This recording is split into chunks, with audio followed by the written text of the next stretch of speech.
தேவனை குறித்ததான அறிவு நமக்கு வேணும். இப்போ உங்ககிட்ட பொதுவா கேட்டா இயேசு யாருங்க அப்படி கேட்டா எல்லாம் காமனா சொல்லிட்டு போயிடுவோம். இயேசு என்ன பண்ணாரு? உலகத்தை மீட்க வந்த மீட்பர் அப்படி சொல்லிட்டு போயிடுவோம். ஆனா நம்முடைய வாழ்க்கையில பர்சனல் லைஃப்ல இயேசுவை நாம தனிப்பட்ட முறையில அறிந்தவர்களா இருக்கணும். உங்களுக்கு புரியுதா? தனிப்பட்ட முறையில இயேசுவை நீங்களும் நானும் அறிந்தவர்களா இருக்கணும்.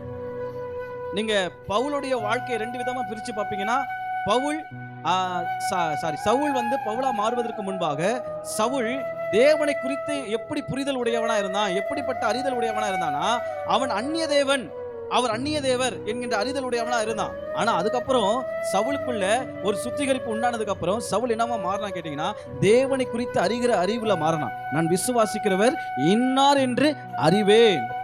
அப்ப அந்த அறிதல் நமக்கு வேணும். நம்முடைய ஆண்டவர் இப்படிப்பட்டவர், அவர் பர்சனலா நான் இவர் இப்படிப்பட்ட காரியத்துல என்ன பண்ணிருக்கிறேன், மீட் பண்ணிருக்கிறேன். ஆமை சொல்லுங்க பாருங்களா. எல்லாரும் ஒவ்வொரு தரிசனம் சொல்லுவாங்க. ஆண்டவர் சர்வ வல்லமையுள்ள தேவன் அப்படின்னு ஆபிரகாம் சொல்லுவாரு. ஒவ்வொருத்தரும் ஆண்டவர் வெவ்வேறு விதமா என்ன பண்ணுவாங்க சொல்லுவாங்க. இப்ப பர்சனலா கர்த்தர் உங்களுக்கு யாரா இருக்கிறாரு?